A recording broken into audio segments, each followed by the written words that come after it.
Hello and welcome to Driving with Todd, and I'm Todd. I received a comment way back in February. Comment actually came in on a reaction I did to Sarah Watkins' A Different Drum, and the comment was from Robert Wands. And Robert was mentioning, it'd be really cool if you could do more progressive rock. And I love progressive rock from the 70s. I was big into progressive rock in the 70s, bought a lot of the groups, and just really enjoyed it. But I also like other genres, so I cover a lot of different genres on my YouTube channel. So Robert goes into different reasons why prog is so great, and I agree with everything he says. And then he says, here's some ideas for some songs to do. And one of those was, he says, Robert Calvert's concept album, Captain Lockheed and the Starfighters. When he first mentioned that, it's like, wow, that's way out there. I don't know who Robert Calvert is, and I've never heard of this album. And he goes on to say, a lampoon of the military-industrial complex of the early 1970s. A good song to start with is Ejection, then Gremlins Parts 1 and Gremlins Part 2, featuring the extraordinary vocals of Arthur Brown and production assistance of Brian Eno. So Arthur Brown, this is the actual Arthur Brown from The Crazy World of Arthur Brown, who did the great single Fire in the late 60s. And of course, everybody knows who Brian Eno is. He was with Roxy Music, broke away from Roxy Music, worked with Robert Fripp, worked with David Bowie, has just a huge number of solo albums out in different genres. The guy is brilliant. So I thought, okay, maybe we should take a look at this. Well, Robert wrote me again in April, this time when I did a reaction video to Hawkwind. So this is where I learned who Bob Calvert or Robert Calvert was. Robert writes, also, what seems to get missed is Bob Calvert, who was a creative inspiration for Hawkwind at times, but his best work is one with his solo album, Captain Lockheed and the Starfighters, a parody on the military-industrial complex based on true events. Very accessible, hard-driving art rock with Brian Eno production influences. So here, I can take it back to the original comment and go, oh, okay, I get it. Robert Calvert was with Hawkwind. And so this is the first time I actually heard Hawkwind, is when I did this reaction video. I know very little, but a little of that group. So then I thought I'd look up the album, Captain Lockheed and the Starfighters. And I don't want to read a lot of this, but it's a satirical concept album by Robert Calvert. And the thing is, it's about the Lockheed F-104G Starfighter that the German military put into the Luftwaffe, and how terrible a plane it was. That they said the safety record was so bad that 262 of the 916 Starfighters actually crashed. So that's pretty much what this album is about, is this poor decision to use this plane and the problems that it caused. So I thought it'd be great to do Gremlins Part 1, because I actually want to hear Arthur Brown sing. That was one of the other draws to this song, is to hear Arthur Brown, the crazy world of Arthur Brown. So here we go with Robert Calvert from Hawkwind with his solo album, Captain Lockheed and the Starfighters, and Arthur Brown doing the vocals with Brian Eno producing. So here we go.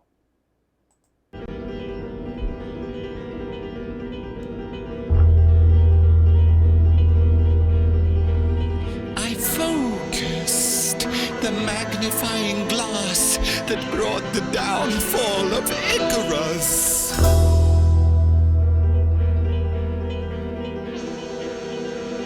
I focused the magnifying glass that brought the downfall of Icarus. Balloons were easy.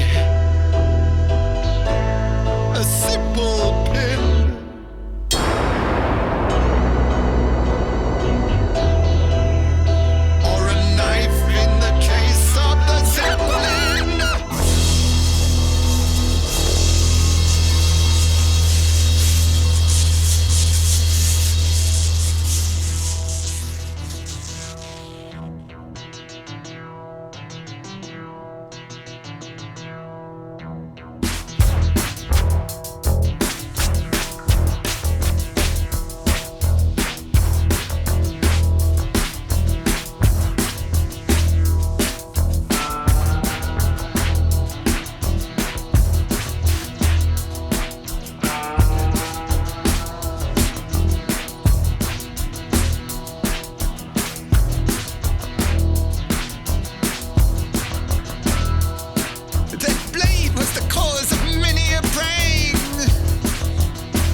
Okay, yeah, more than halfway through the song here.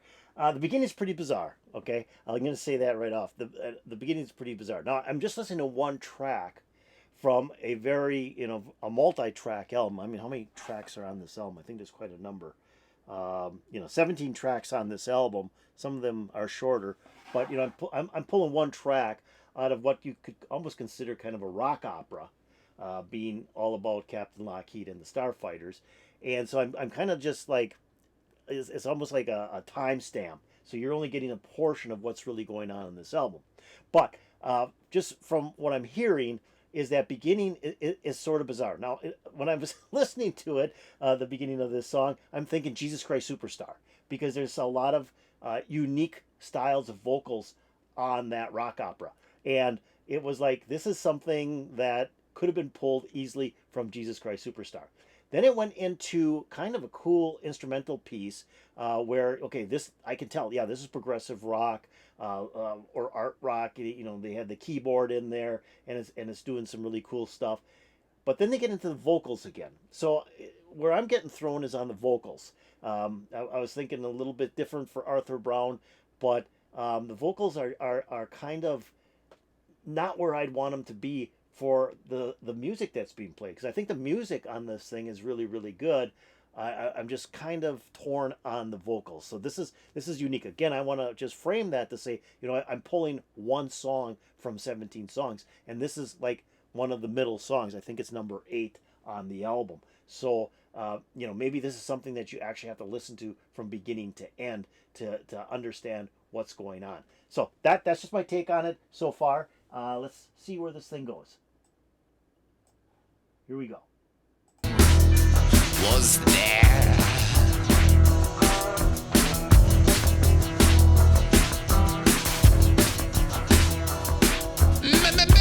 making mischief in the air?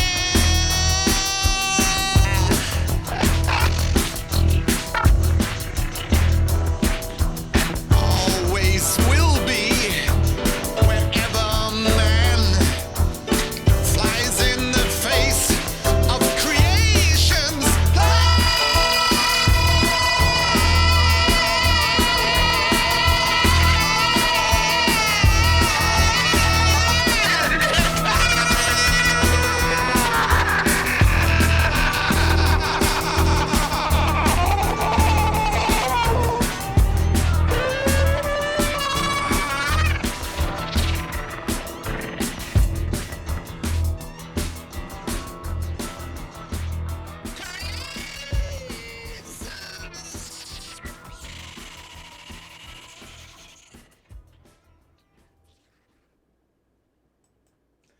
Okay, so the Song of the Gremlin Part 1. And I'm not sure what the Song of the Gremlin Part 2 sounds like. I know there's like a track in between the two. Yeah, there's several tracks in between the two. Again, I would have to actually sit down and listen to this whole album. I'm not taken by this. I'm sorry. I think the music is really good. The musical intent is really good. It's got a good beat to it. I like how they're using some of the keyboards and synthesizer instrumentation. The vocals are what's throwing me on this. It's like I was hoping for like a smooth vocal out of Arthur Brown, but it's kind of really like he said, almost artful avant-garde type vocals. And so it's to me, it's not something that I would, if somebody played this one track, I'd say, yeah, it's okay. Probably wouldn't listen to the whole album. But I think maybe if I did listen to the whole album from beginning to end, this would make more sense to me. It's kind of almost like some King Crimson albums. When I first bought some of the early King Crimson albums, some of the vocals and some of the musical interpretations were really bizarre. But the more I listened to them, the more I liked them.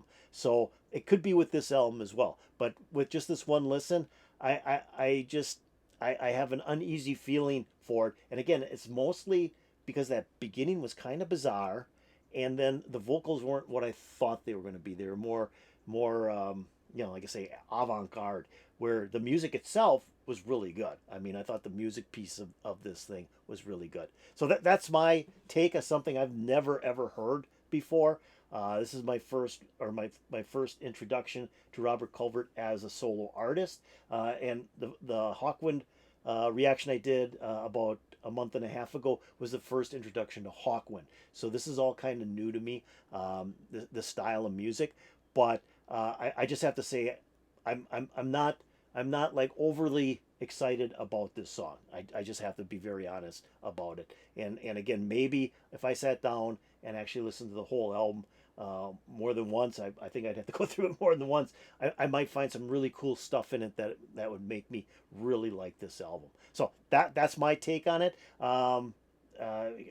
If you have other takes on this, if you have some comments, or say, no, Todd, you should really listen to this song that's on the album because that's really, really great, leave that stuff in the comments. That'd be really good. If you did like this song, the Song of the Gremlin Part 1 by Robert Calvert, then hit that like button. That'd be really cool. I would appreciate it if you did. And if you haven't done so and you haven't subscribed to my channel, I'd really appreciate it as well. And if you ring that bell, you'll get updates to my latest videos. So this was really far out for me. I gotta admit, this was really far out for me. A lot different than what I was expecting it to sound like. I really didn't know what to expect, to be honest with you. But it's a little bit of a reach for me. So, but I really appreciate Robert for saying, hey, listen to this song and, give it your honest opinion. And that's what I'm doing. So that was Captain Lockheed and the Starfighters, an album by Robert Calvert. And I hope at least, maybe I'll sit back and then we'll do Injection, because Robert's saying that's a really great song too. So there you have it, and peace out, baby.